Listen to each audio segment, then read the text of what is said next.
The arrival. The sleek, silvery craft of the Zephyrian delegation descended through Earth's atmosphere, its hull shimmering with the heat of re-entry. Inside, Ambassador Lyra Windwhisper gripped the arms of her seat, her iridescent feathers rustling with a mix of excitement and apprehension. This was to be the crowning achievement of her career. The first official diplomatic mission from Zephyria to Earth. "Final approach initiated," announced the pilot, his voice steady despite the turbulence. "Prepare for landing." Lyra nodded, her large, opalescent eyes scanning the faces of her fellow delegates. They all wore expressions of determination tinged with nervousness. The Zephyrians had prepared extensively for this moment, studying Earth's cultures, languages, and customs. But no amount of preparation could fully ready them for the physical reality of stepping onto a planet with gravity nearly 3 times that of their homeworld. As the ship touched down on the landing pad at the newly constructed Interstellar Diplomatic Center, just outside Geneva, Switzerland, a crowd of human dignitaries and journalists pressed against the barriers. The ship's doors opened with a soft hiss, and a ramp extended to the ground. Lyra took a deep breath, straightened her flowing robes, and stepped forward.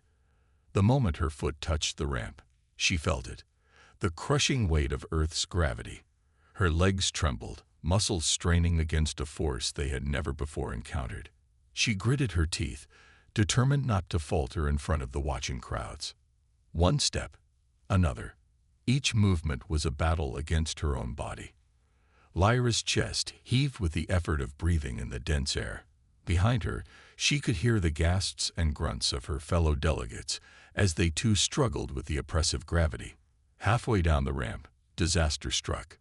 Toran, the young cultural attaché, stumbled. His legs gave way, and he tumbled forward with a cry of alarm. Lyra whirled, reaching out to catch him. But the sudden movement threw off her own precarious balance. For a heart-stopping moment, it seemed the entire Zephyrian delegation would collapse in an undignified heap before the eyes of the world. A blur of movement caught Lyra's eye. A human figure vaulted over the barrier and sprinted towards the ramp. With astonishing speed and grace, the human, a woman with close-cropped hair and the build of an athlete, bounded up the ramp and steadied both Lyra and Toran. "Easy there," the woman said, her voice low and reassuring. "You're doing great. Just lean on me, and we'll get you down safely." Lyra blinked in surprise, both at the human's strength and at her quick thinking. "Thank you," she managed to say, the words feeling heavy in her mouth. With the human's assistance, the Zephyrian delegates made it to the bottom of the ramp. A ripple of applause broke out from the crowd, tinged with murmurs of concern. Dr. Elena Rossi, the lead Earth scientist assigned to the Zephyrian mission, stepped forward. Her face was a mask of professional calm, but Lyra could see the worry in her eyes. "Ambassador Windwhisper, welcome to Earth," Dr. Rossi said, her voice carrying to the assembled crowd. "I hope you'll forgive our oversight. We should have better prepared for the gravity differential." Lyra drew herself up to her full height, ignoring the trembling in her limbs. "There is nothing to forgive, Dr. Rossi. We are grateful for Earth's welcome and eager to begin our work together." As the formal greetings continued, Lyra couldn't help but notice the human woman who had come to their aid slipping away from the crowd. Their eyes met for a brief moment, and the woman gave a small nod before disappearing into the throng of officials and media. Later, as the Zephyrian delegation was escorted to their specially prepared quarters, Lyra overheard a conversation between Dr. Rossi and another human scientist. "This is worse than we anticipated, James," Dr. Rossi was saying. "Their physiology simply isn't adapted for our gravity. How can we expect them to function, let alone engage in complex diplomatic negotiations?" "We'll find a way," the man named James replied. "We have to. The potential benefits of this alliance are too great to let a little thing like gravity stand in our way." Lyra leaned heavily against the wall of the transport vehicle, her mind racing. The humans were right. This challenge was far greater than any of them had imagined.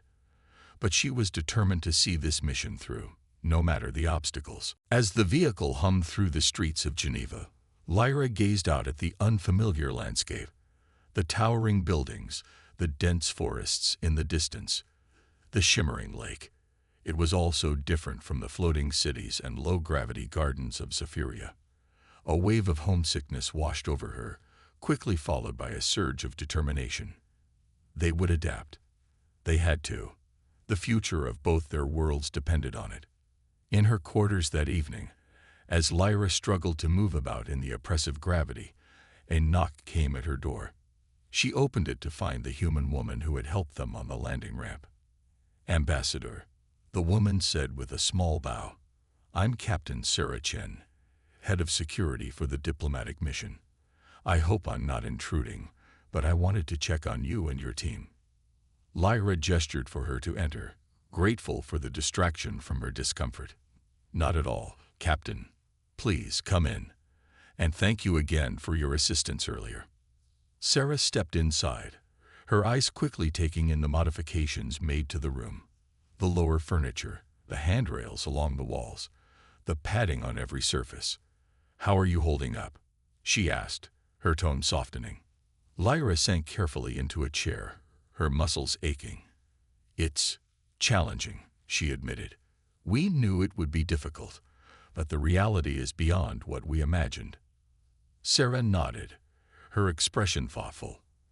"I've been thinking about that. With your permission, I'd like to bring in some specialists. Physical therapists, trainers, maybe even some tech experts. We might be able to develop some tools or techniques to help you adapt more quickly." Lyra's feathers rustled with interest. "That would be most welcome, Captain. We're eager to find solutions." As they continued to talk, discussing potential adaptations and training regimens, Lyra felt a glimmer of hope. Perhaps, with the humans' help, they could overcome this gravitational barrier. And in doing so, perhaps they would forge a bond between their species stronger than either had anticipated. The challenge ahead was immense, but as Lyra looked at the determination in Sarah's eyes, she knew they would face it together. Two species from worlds apart, united by the common goal of understanding and cooperation. The gravity of Earth might be oppressive, but the gravity of their mission, the potential for a new era of interstellar collaboration, was even greater, and Lyra was determined to see it through, no matter the weight upon her shoulders. Cultural shock. 2 weeks into their stay on Earth, the Zephyrian delegation was struggling. The specially designed facility meant to ease their transition had become more of a gilded cage, its low-gravity zones providing temporary relief, but ultimately hindering their adaptation. Ambassador Lyra Windwhisper stood at the window of her quarters, gazing out at the lush Swiss landscape. Even after 14 days, the sight of so much green still took her breath away. On Zephyria, such verdant growth was rare, confined to carefully maintained biodomes. Here, it sprawled wild and free, a testament to Earth's abundant resources. A knock at the door interrupted her reverie. "Enter," she called, her voice strained from the effort of speaking in Earth's dense atmosphere. Dr. Elena Rossi stepped in, a tablet in her hand and a concerned frown on her face. "Ambassador, we need to talk about the training regimen." Lyra turned, suppressing a wince as her muscles protested the movement. "What seems to be the problem, Doctor?" Elena's frown deepened. "The problem is that half your delegation is refusing to participate. They claim the exercises are undignified and beneath their station." Lyra sighed, a habit she'd picked up from the humans. "I see. And what do you suggest?" "Frankly, Ambassador, they need to get over it," Elena said bluntly. "These exercises aren't just about comfort. They're essential for your health. If your people don't adapt, they risk severe medical complications." Before Lyra could respond, another knock came at the door. This time, it was Captain Sarah Chen, the security chief who had been instrumental in helping the Zephyrians during their first days on Earth. "Sorry to interrupt," Sarah said, her usually calm demeanor ruffled. "But we've got a situation in the gym." The three women hurried to the facility's gymnasium, where they found a scene of chaos. Touraine, the young cultural attaché, was engaged in a heated argument with one of the human trainers. Several other Zephyrians watched from the sidelines, their feathers ruffled in agitation. "I will not be treated like some laboratory specimen," Torin was shouting, his words punctuated by gasps as he struggled to breathe in the Earth-normal gravity of the gym. "We are diplomats, not test subjects for your barbaric exercise routines." The human trainer, a muscular man named Jake, threw up his hands in frustration. "These barbaric routines are designed to help you. Do you want to spend your entire mission confined to a wheelchair?" Lyra stepped forward, her own discomfort forgotten in the face of this crisis. "Enough," she commanded, her voice carrying the weight of her authority despite its breathlessness. "Torin, stand down. Jake, please give us a moment." As Jake stepped away, Lyra turned to her fellow Zephyrians. "I understand your frustration," she said softly in their native language. "This world is strange, its gravity oppressive, but we cannot allow our pride to jeopardize our mission or our health." Torrent's feathers drooped. "But Ambassador," he protested, "these exercises, they're humiliating. The humans watch us struggle and gasp like fish out of water. How can we maintain our dignity?" Lyra placed a comforting hand on his shoulder. "Dignity isn't about appearing strong at all times, Toran. It's about having the courage to face our challenges head-on, to admit when we need help, and to grow from our struggles." As the Zephyrians murmured among themselves, Sarah stepped forward. "If I may," she said, addressing the group, "I have a suggestion that might help." All eyes turned to the human security chief. "What if we made this a cultural exchange?" Sarah proposed. "You're here to learn about Earth, but we're just as eager to learn about Zephyria. Why don't we incorporate some of your physical practices into the training regimen? You could teach us Zephyrian exercises, and we could adapt them for Earth's gravity." A ripple of interest passed through the Zephyrian delegation. Lyra felt a spark of hope. "That's an excellent idea, Captain Chen. What do you all think?" Slowly, hesitantly, the Zephyrians began to nod. Even Torin seemed intrigued by the prospect. Over the next few days, the training sessions took on a new character. Zephyrian delegates demonstrated the flowing, aerial movements of their traditional dances, while human trainers helped adapt these motions for higher gravity. The humans, in turn, struggled comically with low-gravity versions of their own exercises, much to the amusement of the Zephyrians. Laughter began to echo through the gym, replacing the earlier tension. Lyra watched with satisfaction as her people began to engage more enthusiastically with their human counterparts. However, not all cultural exchanges went as smoothly. During a diplomatic dinner, a well-meaning human chef prepared a dish of roasted chicken, unaware that the Zephyrians, with their avian ancestry, considered consuming bird flesh to be deeply taboo. The resulting uproar nearly derailed a week's worth of negotiations. In the aftermath of the chicken incident, as it came to be known, Dr. Elena Rossi approached Lyra with an idea. "Ambassador," she said, "I think we need to formalize our cultural education efforts. What if we set up regular sessions where both humans and Zephyrians can share aspects of their cultures? It might help prevent future misunderstandings." Lyra agreed enthusiastically, and soon cultural exchange days became a regular feature of life at the facility. Zephyrians taught humans about their complex system of feather language, while humans introduced Zephyrians to the joys of music played on gravity-bound instruments. As the weeks passed, small victories began to accumulate. Toran managed to walk the length of the facility without assistance. Another delegate successfully completed a full Earth gravity workout. Lyra herself found that she could now speak at length without gasping for breath. But with these victories came new challenges. As the Zephyrians grew stronger and more adapted to Earth's gravity, they began to discover unexpected abilities. In the low-gravity zones, they found they could jump extraordinary heights and move with unparalleled grace. Some even reported heightened sensory perception. Dr. Rossi was ecstatic at these developments, eager to study this unexpected outcome. but not everyone shared her enthusiasm. Lyra overheard worried whispers among some of the human staff, concerns about superhuman abilities and security risks. The situation came to a head when a young Zephyrian scientist, Dr. Zephyr Stormwind, made a startling discovery.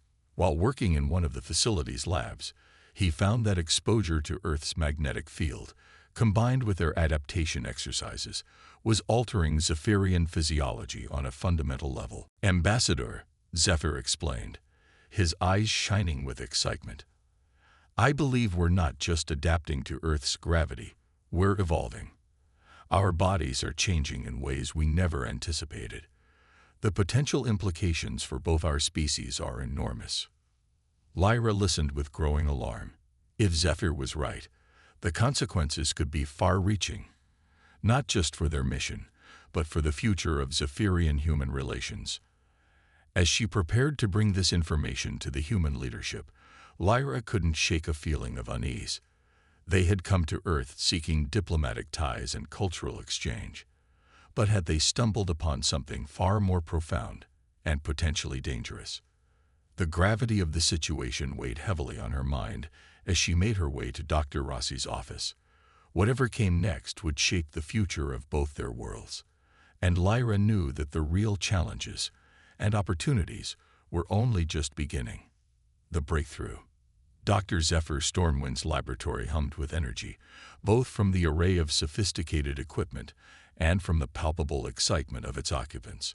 Zephyr, his iridescent feathers slightly ruffled from hours of intense work, stood before a holographic display, gesturing animatedly as he explained his findings to Ambassador Lyra Windwhisper and Dr. Elena Rossi.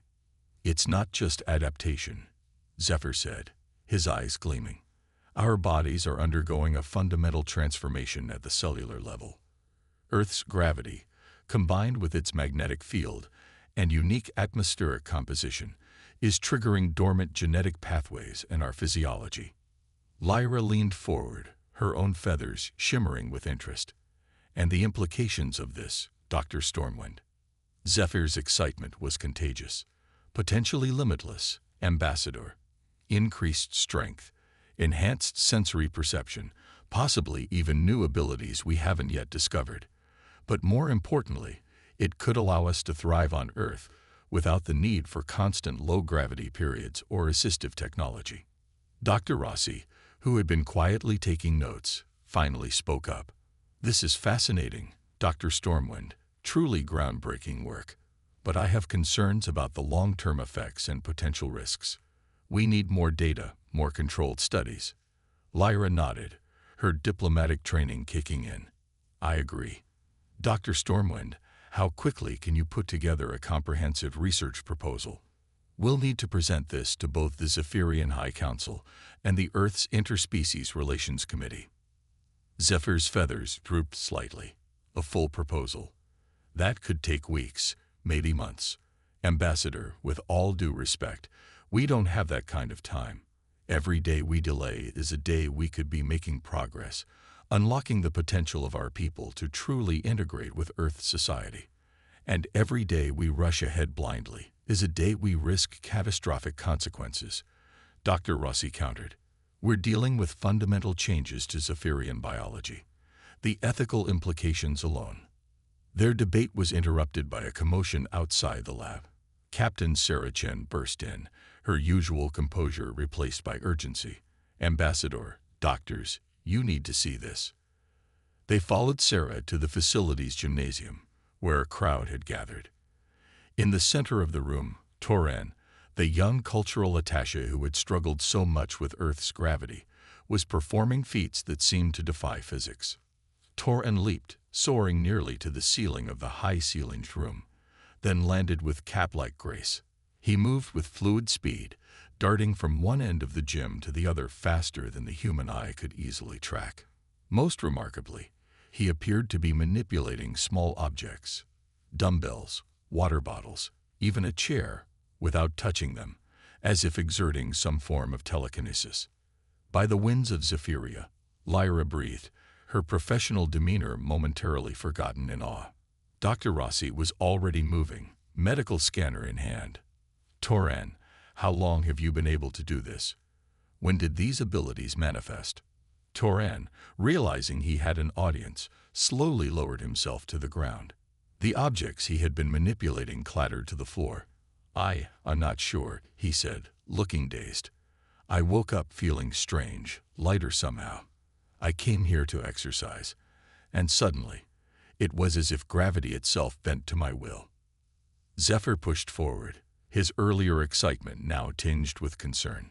Toran, have you been participating in any unauthorized experiments? Exposing yourself to any unusual environmental conditions? Toran shook his head. No, nothing beyond our usual adaptation routines. Although, he paused, thinking. I did spend several hours in the Earth Sciences lab yesterday, helping to calibrate some of their geomagnetic equipment. Zephyr and Dr. Rossi exchanged meaningful glances. The magnetic fields, Zephyr murmured. They must have accelerated the process I observed in my lab. Lyra, sensing the growing tension in the room, took charge. Dr. Rossi, I want a full medical evaluation of Toran immediately. Dr. Stormwind, gather all your research data. Captain Chen, increase security around the facility. No one comes in or out without my direct authorization. We need to understand what's happening before word of this gets out. As the crowd dispersed and Toran was led away for examination, Lyra pulled Sarah aside. Captain, I need you to be prepared for any scenario. If Toran's abilities become public knowledge. Sarah nodded grimly. Mass panic, accusations of creating superpowered aliens, demands for immediate quarantine or worse. I understand, Ambassador. We'll be ready. Over the next few days, the facility became a hive of frenzied activity. Dr. Rossi and her team worked around the clock, conducting tests on Toran and monitoring the other Zephyrians for signs of similar transformations. Zephyr, with Lyra's backing, accelerated his research, trying to unravel the mechanism behind these startling changes. The breakthrough came, ironically, not from the sophisticated labs, but from an unexpected source. Zyra, one of the younger members of the Zephyrian delegation who had been tasked with studying Earth's diverse ecosystems, made a connection that had eluded the others. It's like the monarch butterfly, Zyra explained to the assembled team, her feathers quivering with excitement. On Earth, monarch butterflies undergo a multi-generational migration. Each generation's exposure to different magnetic fields and environmental conditions triggers changes that allow the next generation to continue the journey. Dr. Rossi's eyes widened with understanding. Of course, it's not just Earth's conditions triggering these changes. It's the very act of transition between planetary environments. The Zephyrian body, exposed to the stress of interstellar travel followed by immersion in Earth's unique conditions, is undergoing a kind of accelerated adaptive evolution. Zephyr nodded enthusiastically. That would explain why Toran's abilities manifested so suddenly and dramatically. The prolonged exposure to the geomagnetic equipment acted as a catalyst, pushing his already primed physiology over the threshold. Lyra, listening intently, saw the implications immediately. So you're saying that all Zephyrians have this potential? That with the right exposure and conditioning, we could all develop these enhanced abilities? Theoretically, yes, Dr. Rossi confirmed. But it's not without risks. Toran's case shows that the process can be unpredictable and potentially dangerous if not properly controlled. A heavy silence fell over the room as the weight of this discovery sank in. It was Zyra who finally broke it, her voice soft but determined. We have to continue this research. The potential benefits, not just for Zephyrians on Earth, but for all our future interstellar endeavors, are too great to ignore. Lyra looked around the room, seeing the mix of excitement, apprehension, and determination on both human and Zephyrian faces. She took a deep breath, feeling the now familiar weight of Earth's gravity and the even heavier weight of the decision before her. Agreed, she said finally, but we proceed with utmost caution. Dr. Stormwind, Dr. Rossi, I want a comprehensive, controlled study plan on my desk within 48 hours. Captain Chen, We need to develop new security protocols, both to protect our people and to reassure Earth's governments. As the team dispersed to their tasks, Lyra remained behind, gazing out the window at the Earth landscape that still seemed so alien and yet increasingly like home. They had come seeking diplomatic ties and cultural exchange. Instead, they had stumbled upon a discovery that could reshape the future of both their species. The gravity of the situation was not lost on her. With great potential came great risk and great responsibility. As she watched the sun set over the Swiss mountains, Lyra silently vowed to navigate this uncharted territory with all the wisdom and care she could muster. For better or worse, a new chapter in Zephyrian human relations was about to unfold, and Lyra knew that the real challenges and wonders were only just beginning. Crisis and opportunity. The klaxon's shrill cry shattered the pre-dawn quiet of the interstellar diplomatic center. Ambassador Lyra Windwhisper jolted awake, her feathers bristling with alarm. Before she could gather her thoughts, her comm device lit up with an urgent message. Emergency meeting in the war room. All senior staff required immediately. 15 minutes later, Lyra strode into the facility's secure conference room, where a grim-faced assembly of human and Zephyrian officials had gathered. Dr. Elena Rossi and Captain Sarah Chen were huddled over a holographic display, their expressions tense. "What's the situation?" Lyra asked, her voice steady despite the adrenaline coursing through her system. Sarah looked up, her usual calm demeanor strained. "We've got a global crisis on our hands, Ambassador. A massive solar flare is headed straight for Earth. It's unlike anything we've ever seen. Our standard defenses won't be enough." Dr. Rossi chimed in, her voice tight with worry. The electromagnetic pulse from this flare could knock out power grids worldwide, disable satellites, and cause untold damage to our infrastructure. We're looking at potential chaos on a global scale. Lyra's mind raced. What can we do to help? Zephyria has advanced shielding technology for our orbital habitats. Perhaps we could. We've already considered that, Sarah interrupted. The problem is scale and time. We'd need to deploy a planetary shield, and we have less than 72 hours before the flare hits. A heavy silence fell over the room. The task seemed impossible, until a voice spoke up from the back of the room. What if we didn't need to shield the entire planet? It was Dr. Zephyr Stormwind, the young scientist whose research had unlocked the potential of Zephyrian adaptation. What if we could divert the flare instead? All eyes turned to Zephyr as he stepped forward, his feathers quivering with a mix of excitement and nervousness. Our research into Zephyrian adaptation has revealed an unexpected side effect. Some of us have developed the ability to manipulate electromagnetic fields on a small scale. If we could amplify this ability. You're suggesting we use Zephyrians as living electromagnetic deflectors? Dr. Rossi asked, her tone a mix of skepticism and intrigue. Zephyr nodded. Precisely. If we can harness and amplify these abilities, we might be able to create a series of localized shields in the upper atmosphere, working together to deflect the bulk of the solar flare. The room erupted into a flurry of discussions and arguments. Lyra raised her hand for silence. Dr. Stormwind, what would this plan require? We'd need a team of Zephyrians who have exhibited the strongest electromagnetic abilities, Zephyr explained. We'd also need Earth's most advanced atmospheric craft to position them correctly. And, he hesitated, we'd need to accelerate our adaptation process. The level of ability required is beyond what any of us have demonstrated so far. Captain Chen frowned. That sounds incredibly risky. We have no idea what pushing your adaptations that far could do to you. We don't have a choice, Lyra said firmly. The fate of Earth is at stake, and with it, the future of Zephyrian human relations. We must try. She turned to the human officials. Will your governments agree to this plan? The next few hours were a whirlwind of activity. As Earth's leaders debated the merits and risks of the plan, the team at the Interstellar Diplomatic Center sprung into action. Dr. Rossi and her team worked feverishly to modify the geomagnetic equipment that had triggered Toren's abilities, creating portable devices to accelerate the Zephyrian's adaptation.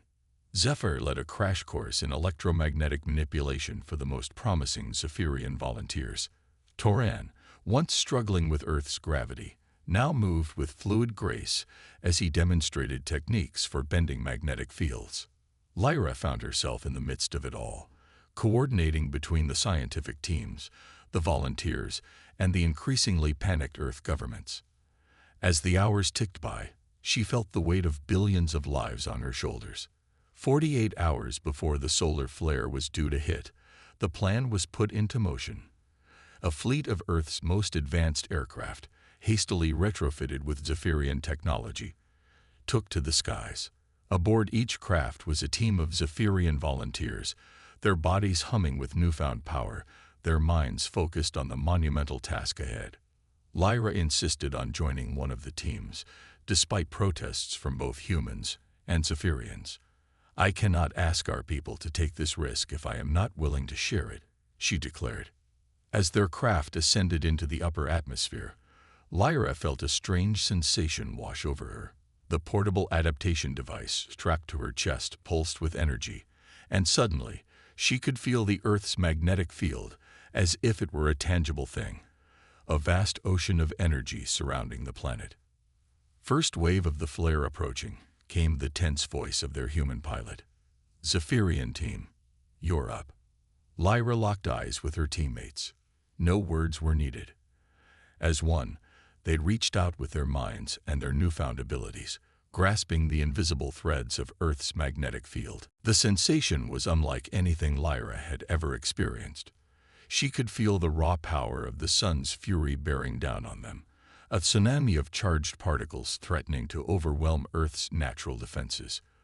With every ounce of her strength, she pushed back, weaving the magnetic fields into a shield. Around the globe, other Zephyrian teams were doing the same. Through their shared connection to the Earth's field, Lyra could sense their efforts, feel the strain as they fought against the solar onslaught. For hours they held the line, their bodies racked with pain, their minds pushed to the brink of collapse. Just when Lyra thought she couldn't hold on for another second, she felt a surge of strength, not from within, but from below. All across the Earth, humans were gathering, their minds focused on the Zephyrians fighting to save their world. Whether through some unknown psychic link or simply the power of collective will, their support flowed upward, bolstering the failing strength of the alien defenders. With one final, monumental effort, the Zephyrian teams pushed back against the solar flare. The bulk of its energy was deflected, careening harmlessly into space. What got through was largely absorbed by Earth's natural magnetosphere. As the immediate danger passed, a cheer went up from the control centers around the world. But in the upper atmosphere, the Zephyrian teams were in crisis. The strain of their efforts, combined with the intense exposure to the cosmic radiation, had taken a severe toll. Lyra barely registered the frantic voices of the human pilots as their craft began its emergency descent. Her vision swam, her body felt as if it were on fire. The last thing she saw before losing consciousness was the curve of the Earth below, the planet they had just saved. When Lyra awoke, she found herself in the medical bay of the Interstellar Diplomatic Center. Dr. Rossi was by her side, looking exhausted but relieved. "Welcome back, Ambassador," she said softly. "You gave us quite a scare." As Lyra's senses slowly returned, she became aware of changes in her body. She felt stronger, more attuned to her surroundings. But there was something else, something she couldn't quite define. "The others?" she asked, her voice hoarse. "All survived," Dr. Rossi assured her. "But there have been some unexpected developments. Your exposure to the cosmic radiation, combined with the accelerated adaptation process, it's triggered changes we're still trying to understand." Before Lyra could ask for clarification, the door burst open. Captain Sarah Chen rushed in, her face a mix of excitement and concern. "Ambassador, Doctor, you need to see this." They followed Sarah to a large window overlooking the facility's grounds. Outside, A crowd had gathered, humans and Zephyrians together, many holding signs of gratitude and support. But what caught Lyra's attention was the sky. Ribbons of light danced across the heavens, reminiscent of Earth's aurora borealis, but far more vibrant and complex. As Lyra watched in awe, she realized she could feel the patterns, sense the flow of energy as if it were an extension of her own body. "It's happening all over the world," Sarah explained. "The Zephyrians who participated in the deflection, they've somehow become linked to Earth's magnetic field on a fundamental level. They're creating these displays unconsciously." Dr. Rossi nodded, her scientific curiosity overriding her fatigue. "It seems the crisis has accelerated your species' adaptation far beyond what we anticipated. The question is, where do we go from here?" Lyra stood silent for a long moment, watching the mesmerizing dance of lights in the sky.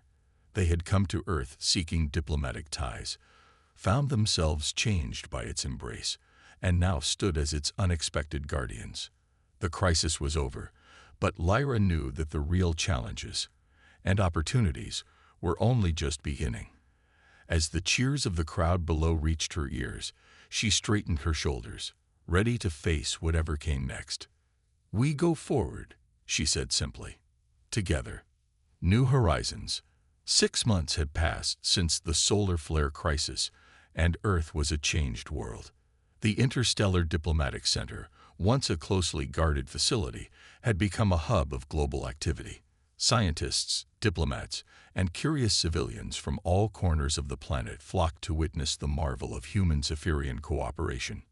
Ambassador Lyra Windwhisper stood at her favorite window, watching a group of Zephyrian youngsters playing with their human counterparts in the facility's gardens.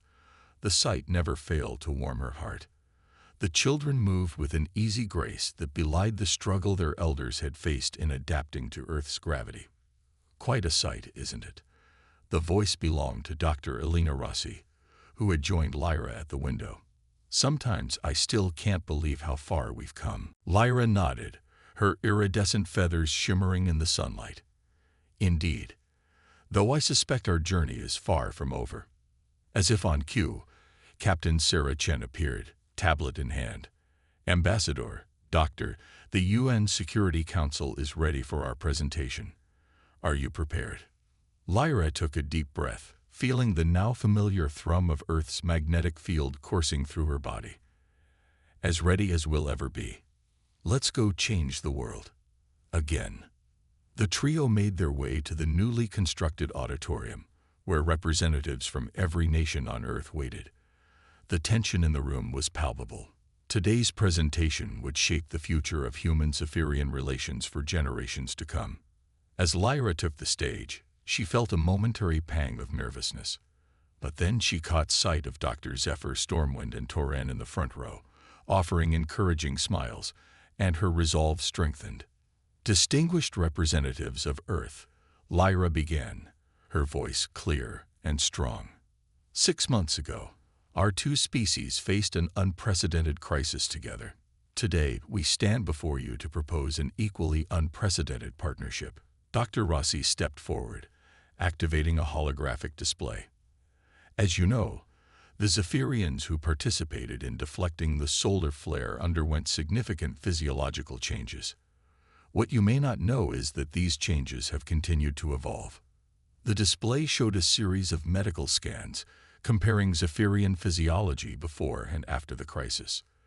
"The Zephyrians have not only fully adapted to Earth's gravity," Dr. Rossi explained, "but they've developed abilities that we're only beginning to understand.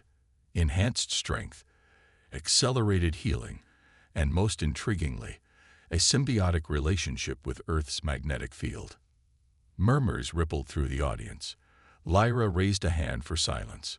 "We understand your concerns. The idea of super-powered aliens living among you is undoubtedly alarming to some. But we're not here to dominate or replace humanity. We're here to work alongside you, to combine our strengths and overcome our shared challenges." Captain Chen took over, pulling up a new set of images. "Over the past 6 months, Zephyrian volunteers have been working with emergency services around the globe.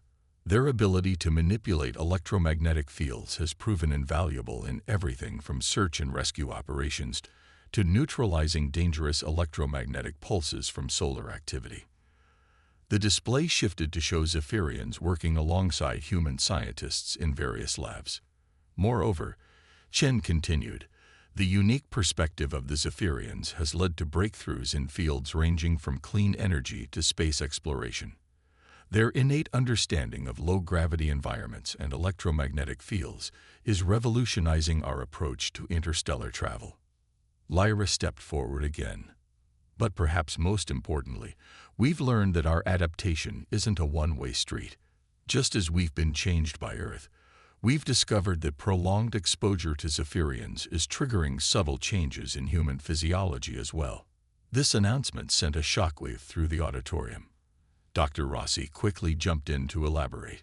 It's not as dramatic as the changes the Zephyrians underwent, but we're seeing increased resistance to radiation, improved cellular repair, and in some cases, the beginnings of electromagnetic sensitivity in humans who work closely with Zephyrians. Which brings us to our proposal, Lyra said, her voice cutting through the growing chatter. We believe that the future of both our species lies in continued cooperation and coexistence. We're proposing the establishment of joint human Zephyrian communities around the globe, as well as on Zephyrian worlds. The holographic display shifted to show conceptual designs for these communities, gleaming cities that blended the best of both species architecture and technology. These would be more than just diplomatic outposts, Lyra explained. They would be living laboratories, incubators for innovation, and bridges between our cultures. Furthermore, Dr. Rossi added, we believe that by carefully controlling and studying the adaptation process, we can extend its benefits to more humans and Zephyrians alike. Imagine a future where both our species are equally at home on Earth, on Zephyria, or among the stars. The auditorium erupted into a mix of excited discussion and concerned debate. Lyra let it continue for a moment before raising her hand for attention. We understand this is a monumental decision. We're not asking for an answer today. We're asking for your commitment to explore this possibility together. As the presentation concluded and the Security Council broke for deliberations, Lyra and her team retreated to a small antechamber. The atmosphere was tense but hopeful. Do you think they'll go for it? Toran asked, his once timid demeanor now replaced with quiet confidence. Zephyr shrugged, a very human gesture he picked up. It's a lot to process. We're essentially proposing the gradual merging of our species. Not merging, Lyra corrected gently. Evolving. Together. Hours passed as they waited for the council's decision. Finally, a messenger arrived to summon them back to the auditorium. As they entered, Lyra was struck by the determined expressions on the faces of the Earth's representatives. The Secretary General stood to address them. Ambassador Windwhisper, Dr. Rossi, Captain Chen, and all those who have worked tirelessly to bring us to this point. We thank you. Your proposal is bold, perhaps even audacious.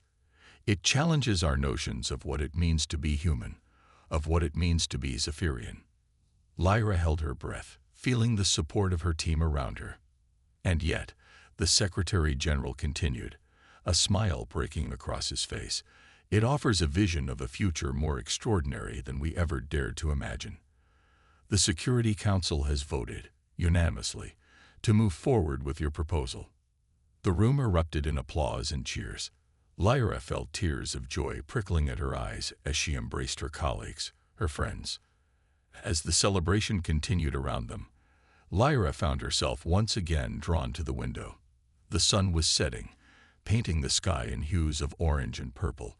In the fading light, she could see the faint shimmer of the aurora, a constant reminder of the Zephyrians' connection to their adopted home. Dr. Rossi joined her, following her gaze. It's beautiful, isn't it? She said softly. Lyra nodded. When we first arrived on Earth, your gravity felt like an oppressive force, trying to crush us. Now, she paused, searching for the right words.